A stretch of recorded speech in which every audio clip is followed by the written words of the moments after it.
Yes hello everyone, good morning all of you and welcome to the global world academy. चलिए आज के session में हम लोग यहाँ पर कंप्लीट करने वाले हैं चाइल्ड केयर एंड एजुकेशन के कुछ क्वेश्चंस जो कि आपके एग्जाम में पूछे गए थे। साथ ही आज अपनी क्लास का थर्ड सेशन यहाँ पर हम लोग कंप्लीट करने जा रहे हैं। इसका कंप्लीट प्लेलिस्ट अवेलेबल है, सो जितने भी स्टूडेंट ने पुराने वीडियोज अगर विजिट नहीं करे हैं तो ज़रूर से आप सारे प्लेलिस्ट को जाकर विजिट कर सकते हैं। ये वाले जो क्वेश्चन है ये आपका फीमेल सुपरवाइजर के एग्जाम में पूछे गए थे। फोर्थ सेक्शन होता है चाइल्ड केयर एंड एजुकेशन का, जहां पर बच्चों से रिलेटेड कई सारे क्वेश्चंस आपसे पूछे जाते हैं, तो वही क्वेश्चन आज की क्लास में हम लोग यहाँ पर कंप्लीट करने वाले हैं। टॉपिक आप देख सकते हैं, टॉपिक है अपना चाइल्ड केयर एंड एजुकेशन का, जिसका फर्स्ट क्वेश्चन आपकी स्क्रीन पर है। बाल विकास का अर्थ क्या होता है? शारीरिक व मानसिक विकास के बारे में बात करते हैं। कॉग्निटिव और इमोशनल डेवलपमेंट के बारे में यहाँ पर बात की जाती है। तीसरा है सर्वांगीण विकास के बारे में यहाँ पर बात की जाती है, या फिर फोर्थ ऑप्शन है नन ऑफ द अबोव। तो बेसिकली बाल विकास में सभी प्रकार के डेवलपमेंट आ जाते हैं। फिजिकल डेवलपमेंट होता है, mental development, cognitive development, emotional development, social development, मतलब एक बच्चे की ओवरऑल ग्रोथ की बात जो है बाल विकास के अंतर्गत करी जाती है। So the answer is option number C, all of the above. Okay, next question number 2 को देखिएगा। प्रारंभिक बाल्यावस्था में शारीरिक वृद्धि किस अनुपात में होती है? In early childhood physical growth took place in which proportion? मतलब हम लोग बोलते हैं ना कि शुरुआती समय में जो है बच्चों की ग्रोथ एकदम से होती है, मतलब बच्चे एकदम से जल्दी बड़े हो जाते हैं, फिर मेंटल डेवलपमेंट भी थोड़ा फास्ट होता है इस तरीके से। तो वो किस एज में होती है ये आप इससे पूछा गया है कि प्रारंभिक बाल्यावस्था में शारीरिक वृद्धि किस अनुपात में होगी। अब जो अनुपात इन्होंने पूछा है वो पूछा है कि mental age, social age, skeletal अस्थि आयु, या फिर मैच्योरिटी एज होती है। अब इस पूरे क्वेश्चन में आपको इसकी लैंग्वेज समझना है कि फिजिकल ग्रोथ का मतलब क्या है। क्वेश्चन ये कहना चाह रहा है फिजिकल ग्रोथ, फिजिकल ग्रोथ होना यानी कि बॉडी का डेवलप होना, बॉडी का डेवलप होना यानी कि स्केलेटल एज के नाम से इसे जाना जाएगा, अस्थि आयु के नाम से इसे जाना जाएगा। ठीक है, आप चाहें तो इसका डिटेल भी यहाँ पर देख सकते हैं, फिजिकल डेवलपमेंट में क्या क्या चेंजेस होते हैं बॉडी के अंदर, वो सारी चीजें आपकी स्क्रीन पर है। सबसे पहले बताया गया है कि हाइट में परिवर्तन होना, बच्चों की हाइट यहाँ पर रैपिडली इंक्रीज होती है, और अर्ली चाइल्डहुड जो शुरुआती समय होता है 3 से 6 वाला, इसमें बहुत जल्दी ग्रोथ यहाँ पर होती है। चेंज इन बॉडी प्रोपोर्शन, एकदम से वेट ज्यादा होना, वेट कम होना, मतलब एक मेंटेन बॉडी को मेंटेन करने वाली जो चीज होती है वो भी यहाँ पर होती है। Disappearance of a baby look, जो बच्चों का फेस आपको दिखता है छोटा सा वो भी बड़ा हो जाएगा, मतलब वो जो बेबी लुक है वो यहाँ पर खत्म हो जाएगा। ठीक है, पर्टिकुलर बॉडी बिल्ड अपियर्स यहाँ पर होने लग जाएंगे। किसी का आप देखेंगे किसी की लेंथ एकदम से थोड़ी इंक्रीज होती हुई दिखाई देगी, किसी का थोड़ा वेट इंक्रीज होता हुआ दिखाई देगा, किसी का फेस थोड़ा बड़ा दिखाई देगा। तो इस तरीके से बॉडी बिल्ड यहाँ पर अपियर होने लग जाते हैं। Baby teeth begin to replace by permanent teeth, है ना, स्थायी दांत जिसे हम लोग कहते हैं वो आने लग जाते हैं। फाइनर मसल कोऑर्डिनेशन इंप्रूव, मसल भी थोड़े से यहाँ पर सही हो जाते हैं, हम लोग इस तरीके से बोल सकते हैं। और बच्चों का जो मसल कोऑर्डिनेशन है वो भी यहाँ पर इम्प्रूव हो जाता है। ठीक है, अगला क्वेश्चन देखिएगा, मानव शरीर में कितने क्रोमोसोम्स पाए जाते हैं? तो आपको पता है कि 23 जोड़ी पाई जाते हैं, है ना, 23 पेयर यहाँ पर पाए जाते हैं। और टोटल कितने होते हैं? टोटल अपने 46 होते हैं। ठीक है, चलिए आगे बात करें। और इसमें एक क्वेश्चन, ये तो बहुत कॉमन सी चीज थी क्रोमोसोम की। ठीक है, तो अपन ने बोल दिया 23 पेयर, और टोटल कितने पाए जाते हैं? 46 पाए जाते हैं। अब पुरुषों में जो रिस्पॉन्सिबल क्रोमोसोम से वो क्या रहेगा? एक्स वाई रहेगा, और फीमेल के लिए रिस्पॉन्सिबल क्रोमोसोम क्या रहेगा? एक्स एक्स यहाँ पर रहेगा। अब आ जाता है क्रोमोसोम से रिलेटेड डिसऑर्डर, जैसे कि बाल विकास, वही चीज है कि आप फीमेल सुपरवाइजर की तैयारी भी कर रहे हैं तो भी आपको बाल विकास पूरा ही पढ़ना है फोर्थ सेक्शन के अंदर। और जो एमपीटेड ग्रेड 3, ग्रेड 2, ग्रेड 1 या किसी भी एग्जाम के लिए अगर आप चाइल्ड डेवलपमेंट को प्रिपेयर कर रहे हैं तो पूरी चीजें आपको डिटेल में पढ़नी है। तो उसमें एक डिसऑर्डर से रिलेटेड क्वेश्चन हमेशा आपसे पूछा जाता है, ये है चैप्टर आपका आनुवांशिकता व वातावरण। ठीक है, तो कुछ क्रोमोसोमल सिंड्रोम्स यहाँ पर होते हैं। अगर मैं बात करूँ डाउन सिंड्रोम की, तो डाउन सिंड्रोम क्या होता है? जो हमारा 21वां क्रोमोसोम है उसकी ट्राइसोमी हो जाती है। बेसिकली क्रोमोसोम्स किस पेयर में आते हैं? दो दो के पेयर में आते हैं। तो यहाँ पर क्या होता है, डाउन सिंड्रोम के अंदर एक एक्स्ट्रा क्रोमोसोम आ जाता है, मतलब 2 क्रोमोसोम के साथ एक तीसरा 21वें क्रोमोसोम में ऐड हो जाता है, तो इसे बोला जाता है ट्राइसोमी ऑफ 21। मेल और फीमेल दोनों में हो सकता है। एक होता है पेटोव सिंड्रोम, ये ट्राइसोमी 13 होती है, 13 वाले क्रोमोसोम में क्या हो जाता है? ट्राइसोमी आ जाती है। एक होता है एडवर्ड सिंड्रोम। अभी तक अगर मैं बात करूँ तो सीडीपी में आपसे ये वाला क्वेश्चन पूछा जा चुका है, ये वाला पूछा जा चुका है, ये वाला भी पूछा जा चुका है, और ये वाला जो है आपका केवीएस में पूछा गया था, क्लीन फेल्टर सिंड्रोम वाला। ठीक है, तो अभी अपन एडवर्ड की बात कर रहे थे। 18th वाला जो क्रोमोसोम है उसकी ट्राइसोमी यहाँ पर हो जाती है, मतलब दो के साथ एक तीसरा अटैच हो जाता है। एक होता है टर्नर सिंड्रोम, मोनोसोमी हो जाती है एक्स क्रोमोसोम की, मतलब टोटल जो है 46 क्रोमोसोम यहाँ पर होना चाहिए, लेकिन लास्ट वाला क्रोमोसोम नहीं होता है, इसमें 45 ही होते हैं।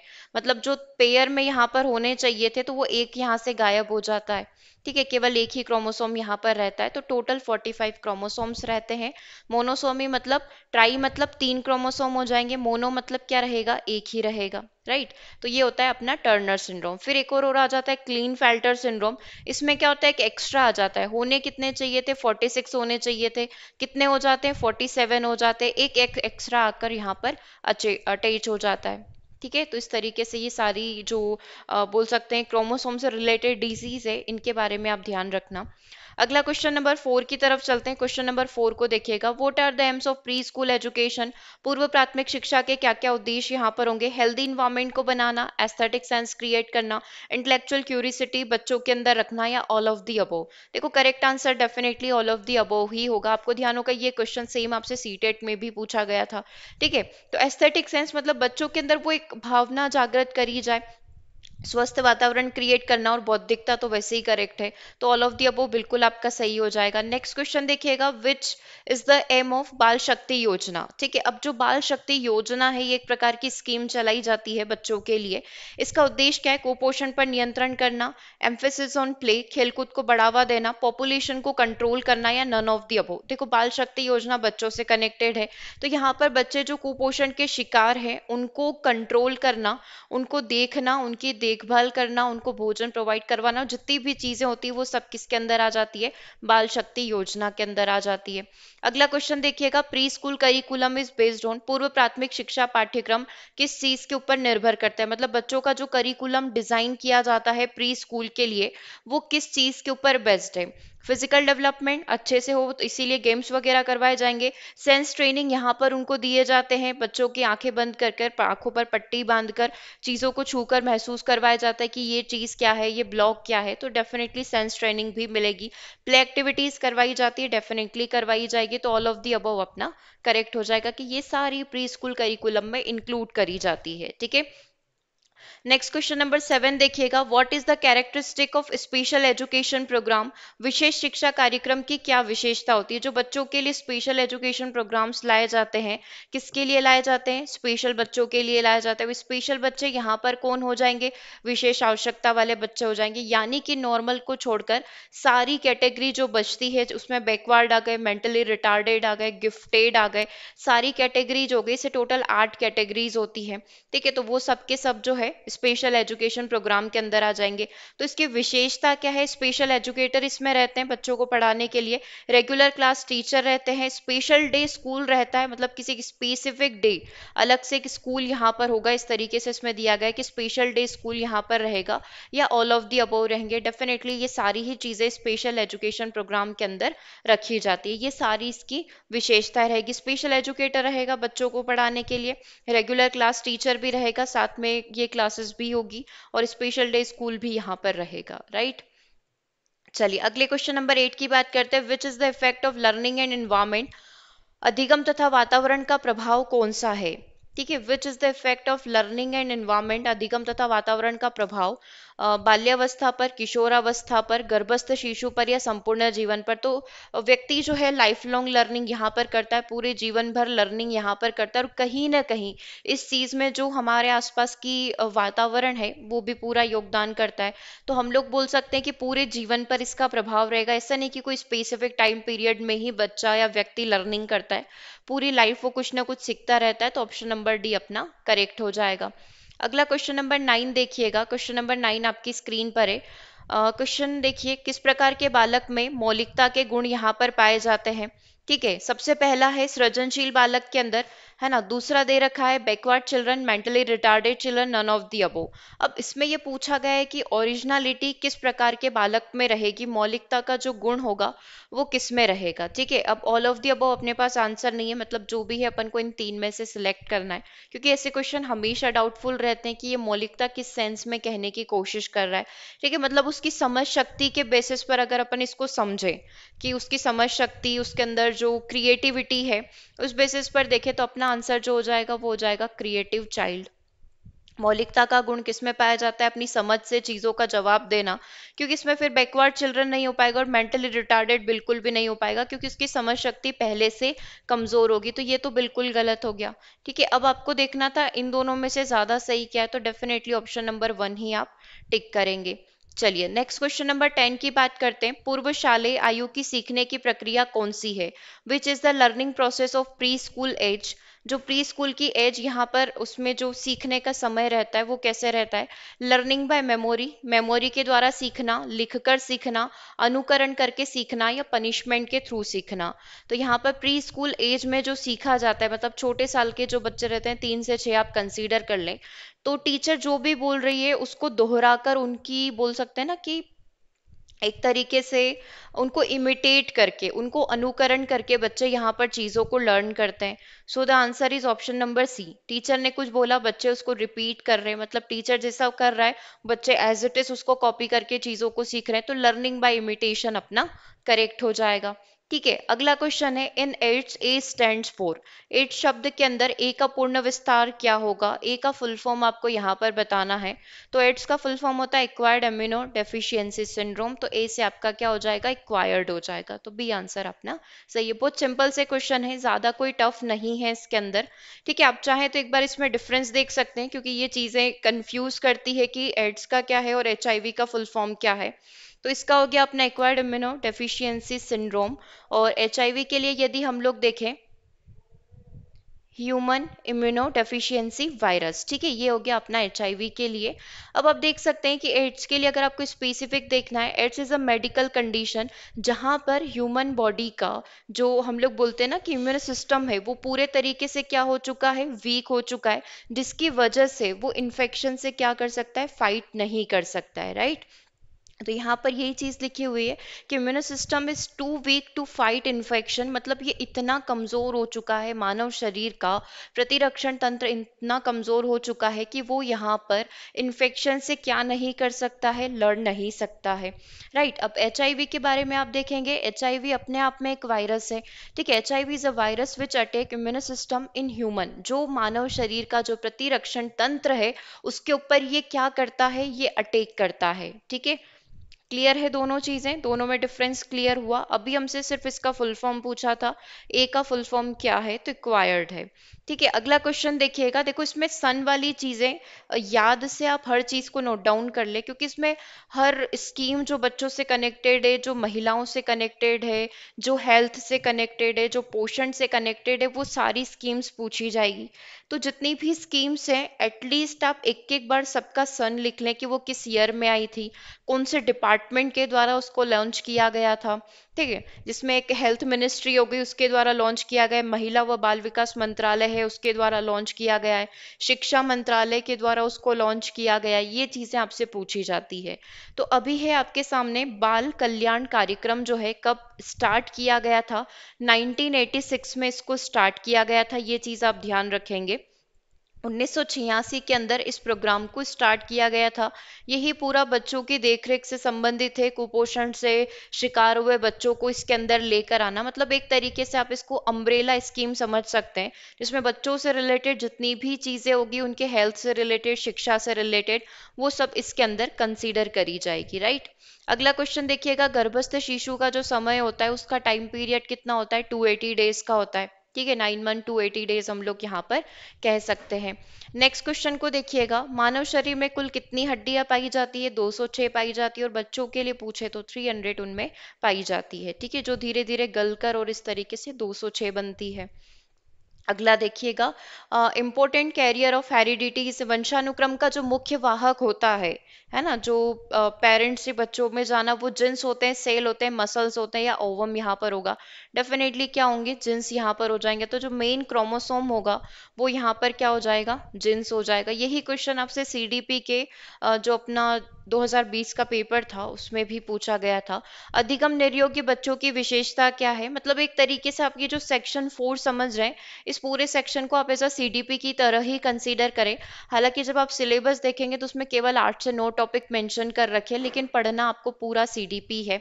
ओके, सो पूछा गया है अधिगम निर्योग्य बच्चों की विशेषता, हाइपर एक्टिविटी उनके अंदर पाई जाना, स्पेसिफिक एकेडमिक डिफिकल्टीज होना, डिसऑर्डर ऑफ अटेंशन, अवधान की अव्यस्तता उनके अंदर होना, या फिर ऑल ऑफ द अबोव। तो डेफिनेटली ये तीनों ही विशेषताएं किसकी है, तीनों ही विशेषताएं लर्निंग डिसेबल बच्चों की है ना। हाइपर एक्टिविटी, किसी भी कार्य को करने के लिए वो ऑल टाइम हाइपर एक्टिव रहते हैं कि मुझे ये करना ही है। तो हाइपर एक्टिविटी जो होता है एडीएचडी होता है, attention deficit hyper activity disorder. तो ये भी इसी की विशेषता है। एकेडमिक डिफिकल्टीज होना, इसमें कोई भी लर्निंग डिसेबिलिटीज यहाँ पर हो सकती है, डिसलेक्सिया, डिसकैलकुलिया, डिसग्राफिया।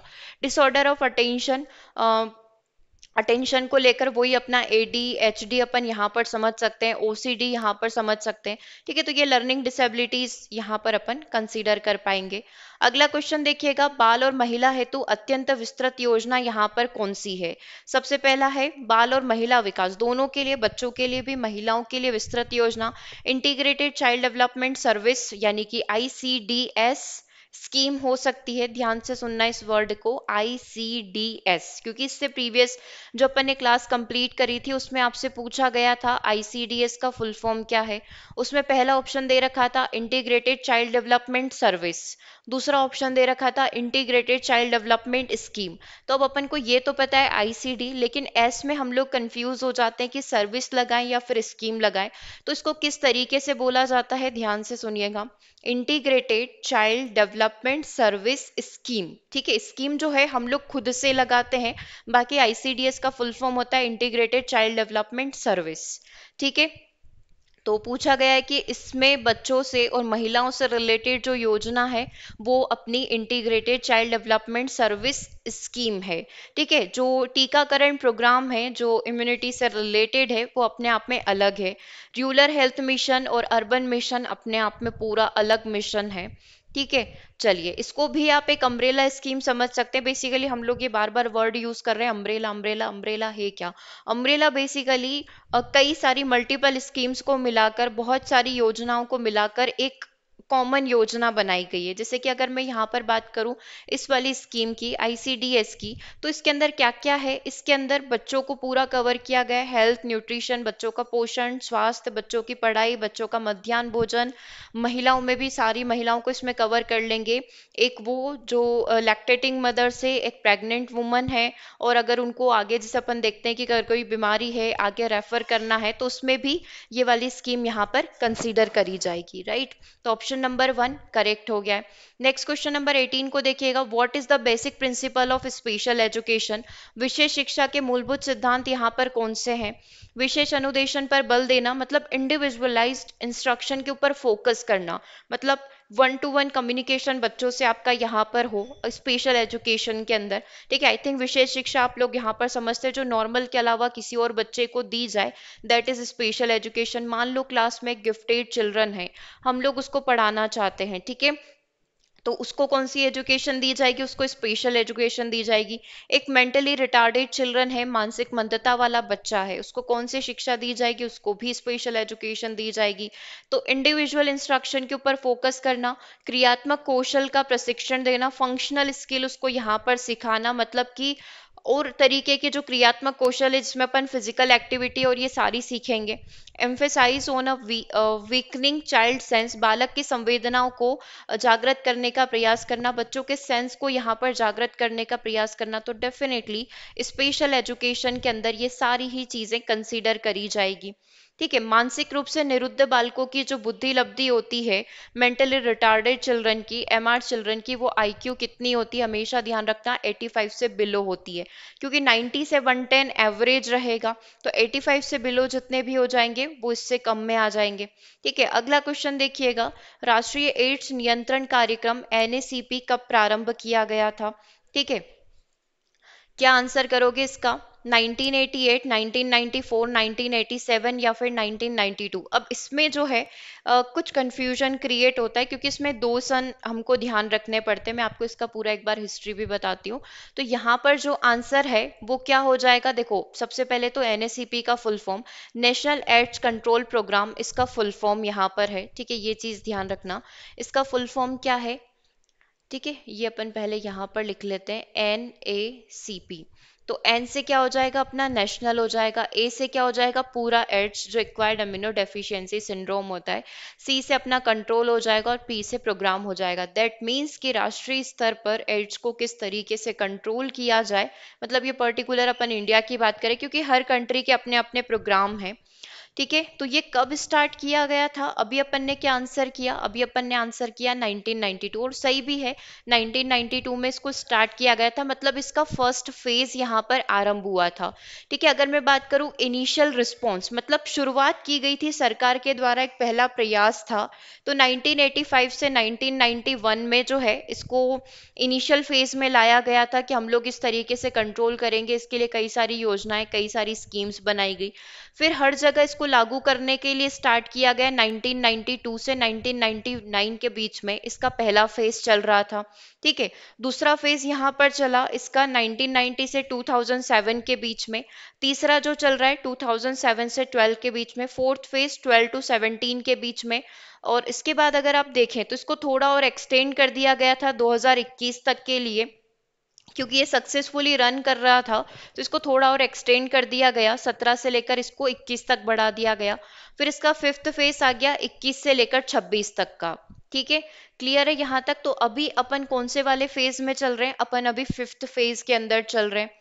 इसने पूछा है कि कब स्टार्ट किया गया था, तो ये फेज की बात कर रहा है, तो 1992 में। सरकार के द्वारा पहला प्रयास कब किया गया था, तो 1985 आपका आंसर रहेगा, और अगर सेम ऑप्शन रहते तो 1988 आपका आंसर रहेगा। ठीक है, क्लियर है यहाँ तक? ये चीज ध्यान रखना, ये बहुत इंपॉर्टेंट है, क्योंकि आपने देखा होगा, अगर आपने और भी प्रीवियस ईयर पेपर के एनालिसिस किए हैं, तो आपने एक चीज नोटिस करी होगी कि इस टॉपिक से, एड्स से रिलेटेड टॉपिक से कई सारे क्वेश्चन बनते हैं। वो आपसे जितने भी प्रकार के टेस्ट होते हैं वो टेस्ट पूछ लेता है ना, किन किन चीजों का ध्यान रखना चाहिए, है ना, वो सारी चीजें पूछ लेते हैं। सरकार के द्वारा क्या क्या स्कीम्स, कौन कौन सी योजनाएं बनाई गई है वो पूछ लेते हैं। ये दिवस कब मनाया जाता है, इस बार का उसका थीम क्या था, ये भी आपके इसी टॉपिक से पूछे जाते हैं। अगला क्वेश्चन भी आप यहाँ पर देख सकते हैं, आप खुद ही देख लीजिए, तीसरा क्वेश्चन है ये इस पेपर का। ठीक है, जिसमें पूछा गया है एलिसा क्या है। एलिसा एक टाइफाइड टेस्ट है, एक कैंसर टेस्ट है, एक फीवर टेस्ट है, या फिर ये एक प्रकार का एड्स का टेस्ट है? तो डेफिनेटली एड्स के लिए इस टेस्ट को यहाँ पर बनाया गया है। तो उसमें आपसे पूछा जा सकता है एलिसा का फुल फॉर्म क्या होता है। एंजाइम लिंक्ड इम्यूनोसॉर्बेंट ऐसे इसका फुल फॉर्म है, आप एक बार इसको ध्यान से देख लीजिए, है ना। और एंजाइम इम्यूनो भी इसको कहा जाता है, इम्यूनो से इसको कहा जाता है। इसका फुल फॉर्म है एलिसा का। ठीक है, ये आप देख सकते हैं, एंजाइम लिंक्ड इम्यूनोसॉर्बेंट और ऐसे। ठीक है, बेसिकली ये करता क्या है, ये टेस्ट हमारी ह्यूमन बॉडी के अंदर चीजें चेक करता है, जो एड्स की वजह से, जो हम लोग बोलते हैं ना कि शरीर का इम्यूनिटी सिस्टम जो है, प्रतिरक्षा तंत्र प्रभावित हो जाता है। तो बेसिकली ये हमारे शरीर के अंदर हार्मोन्स वगैरह हो गए, प्रोटीन्स वगैरह हो गए, उनको चेक करने के लिए एलिसा टेस्ट को यहाँ पर किया जाता है। तो आप देख सकते हैं, जो ब्लड के अंदर एंटीबॉडी, हार्मोन्स, पेप्टाइड्स और प्रोटीन का पता लगाने और मापने के लिए प्रयोग किया जाता है। एंटीबॉडी एक विशिष्ट एंटीजन के जवाब के उत्पादित रक्त प्रोटीन होता है, जो इस बीमारी से बचाता है, जो एड्स से यहाँ पर बचाता है, जो इस वायरस से यहाँ पर रक्षा करेगा। तो अगर ह्यूमन बॉडी के अंदर वो बचेगी ही नहीं, तो इससे बचा नहीं जा सकता, इस बीमारी से, मतलब कहीं ना कहीं ये वायरस बॉडी को क्या कर देंगे, अफेक्ट कर देंगे। तो बेसिकली एलिसा टेस्ट इस चीज को यहाँ पर चेक करने के लिए प्रयोग किया जाता है। ठीक है, और सिंपल सी लैंग्वेज में आपको समझना है तो आप ये देख सकते हैं कि हमारी बॉडी के अंदर एंटीबॉडी को मापने के लिए, एंटीबॉडी की उपस्थिति को जानने के लिए एलिसा टेस्ट का प्रयोग यहाँ पर किया जाता है। जाता है। ओके, इसमें सबसे इंपॉर्टेंट चीज आपको फुल फॉर्म याद रखना है, एंजाइम लिंक्ड इम्यूनोसॉर्बेंट ऐसे इसका फुल फॉर्म है। ठीक है, आगे आने वाले पेपर में टाइप्स ऑफ एलिसा टेस्ट वो भी अपन पढ़ेंगे, क्योंकि एक बार जो है आपसे एलिसा टेस्ट के टाइप पूछे गए थे, है ना। इसके 3 टाइप होते हैं मेनली, जो अपन अगली क्लास जब पेपर में क्वेश्चन आएगा तब अपन उसे डिस्कस करेंगे। ठीक है, what is the concept of learning, सीखने का तात्पर्य क्या होता है, हम क्यों सीखते हैं, क्योंकि हम अपने इमोशंस में चेंजेस करना चाहते हैं, हम अपनी फीलिंग्स को चेंज करना चाहते हैं, परमानेंट चेंजेस इन बिहेवियर या फिर चेंज इन एस्थेटिक सेंस। हम लोग क्यों सीखते हैं, तो हम लोग डेफिनेटली अपने व्यवहार में स्थायी परिवर्तन के लिए लर्निंग करते हैं, और लर्निंग की डेफिनेशन भी यही है, व्यवहार में स्थायी परिवर्तन की प्रक्रिया ही यहाँ पर क्या कहलाती है, लर्निंग कहलाती है, सीखना कहलाती है। सो आंसर क्या हो जाएगा अपना, ऑप्शन नंबर सी हो जाएगा। नेक्स्ट क्वेश्चन देखिएगा, स्कूल की तैयारी किस विकास अवधि में विकसित होती है। अगर हम स्कूल की तैयारी कर रहे हैं, मतलब स्कूल के बच्चों को प्रिपेयर करना है, तो ये जो समय होगा वो कौन सा होगा, इन्फेंसी, अर्ली, मिडिल या फिर लेटर चाइल्डहुड होगा। डेफिनेटली बच्चे जो जाते हैं प्री स्कूल, वो शुरुआती 3 से 6 साल की अवस्था में जाते हैं, दैट मीन्स अर्ली चाइल्डहुड के अंदर जाते हैं। ओके, अगला क्वेश्चन देखिएगा, बाल्यावस्था में मित्रता की कौन सी प्रवृत्ति होती है। बाल्यावस्था में जो बच्चे मित्र बनाते हैं तो वो किस अ, तरह से बनाते हैं, ये आपसे पूछा गया, नेचर पूछा गया है। ऑन्थ्रोपोलॉजिकल होता है, संस्कृति विज्ञानी होते हैं, समावेशी होमोजीनियस होते हैं, पेरेंटल ये होते हैं कि पेरेंट्स बनाकर दे देते हैं कि ये तुम्हारे फ्रेंड्स हैं, या हेट्रोजीनियस होते हैं। ठीक है, तो चारों का मीनिंग अपन यहाँ पर समझ लेते हैं, फिर आप खुद से डिसाइड करिएगा कि क्या आंसर यहाँ पर हो सकता है। देखो, संस्कृति विज्ञानी के हम लोगों ने अपने एक लेवल यहाँ पर डिसाइड कर दिया है कि हम लोग एक बहुत ज्ञानी विज्ञानी को ही अपना फ्रेंड बनाएंगे। और कौन सी एज की बात करी गई है, चाइल्डहुड स्टेज की यहाँ पर बात करी गई, मतलब आप ले लो अप्रोक्स 6 से 12 साल के बच्चे के लिए यहाँ पर बात करी गई है। ठीक है, ये तो आप समझ गए कि ये कोई ज्ञानी विज्ञानी व्यक्ति को अपना फ्रेंड बनाना, जिसको बहुत नॉलेज है, जस्ट लाइक कोई बुक राइटर हो गया, इस टाइप का कोई व्यक्ति हो गया। होमोजीनियस मतलब समावेशी, मतलब एक बच्चा अगर 6 साल का है तो वो उसके एज के ही बच्चों को बनाएगा, उसके नेबर्स वगैरह को, उसके स्कूल फ्रेंड्स वगैरह को ही अपना फ्रेंड बनाना ये पसंद करेगा। तीसरा जो पेरेंट्स ने यहाँ पर बनाकर दे दिया कि ये तुम्हारा फ्रेंड है, कल से तुम्हें इसी के साथ खेलना है। और फोर्थ होता है हेट्रोजीनियस। हेट्रोजीनियस का मतलब होता है कि मल्टीपल फ्रेंड्स होना। मल्टीपल फ्रेंड्स मतलब कि अलग अलग लेवल के फ्रेंड्स यहाँ पर होना, उससे बड़े भी होंगे, उससे छोटे भी यहाँ पर होंगे। जहाँ वो जा रहा है अपने फ्रेंड्स बना रहा है, मतलब एज के बाहर के भी वो फ्रेंड्स यहाँ पर बना रहा है, उसकी जो एज है उससे बाहर के भी वो फ्रेंड्स बना रहा है, ये कहलाता है हेट्रोजीनियस। तो चाइल्डहुड एज में बच्चा सेम एज के बच्चों के साथ खेलना पसंद करता है, तो हम लोग ये बोल सकते हैं कि जो करेक्ट आंसर हो जाएगा वो हो जाएगा ऑप्शन नंबर बी, होमोजीनियस। और आप इस डायग्राम से भी इस चीज को समझ सकते हैं, होमोजीनियस और हेट्रोजीनियस में क्या डिफरेंस होता है। होमोजीनियस मतलब बच्चों का जो एरिया है, बाउंड्री है, वो लिमिटेड है, वो अपने आसपास के स्कूल जा रहा है तो स्कूल के और आसपास के तो उन्हीं को फ्रेंड्स बनाना पसंद करेगा, ज़्यादा नहीं। और हेट्रोजीनियस की बात करें तो फ्रेंड का भी फ्रेंड उसका फ्रेंड बन जाएगा, जिसके साथ वो रहते हैं, नेबर्स वगैरह हो गए, जहाँ पर वो जिन दोस्तों के साथ रहता है, स्कूल जाता है, स्कूल के बाहर के फ्रेंड्स, उसके फ्रेंड भी उसके फ्रेंड हो गए। ठीक है, फेसबुक सोशल मीडिया वाले भी कई सारे उसके फ्रेंड्स हो गए, जिसको उन्होंने देखा भी नहीं वो भी उसके फ्रेंड होंगे। तो बेसिकली हेट्रोजीनियस वाली जो है बाल्यावस्था की विशेषता नहीं है, ये आप एडोलसेंस की विशेषता ले सकते हो। ठीक है, एडल्टहुड स्टेज की विशेषता ले सकते हो, लेकिन बाल्यावस्था में इतना बच्चा किसी के साथ घुलता मिलता नहीं है। ठीक है, 25 नंबर का क्वेश्चन देखिएगा, समय की शिक्षा योजना किससे संबंधित होती है, एक्सेप्शनल चिल्ड्रन से, जीनियस चिल्ड्रन से, क्रिएटिव चिल्ड्रन से, या नन ऑफ दी अबोव। ये अपना कल की क्लास के लिए होमवर्क रहेगा, जिसको अपन नेक्स्ट क्लास के अंदर डिस्कस करेंगे।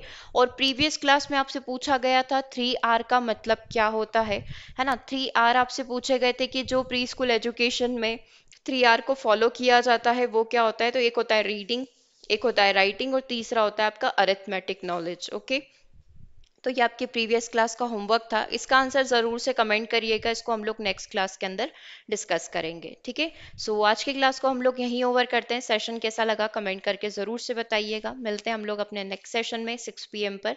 Thanks for watching.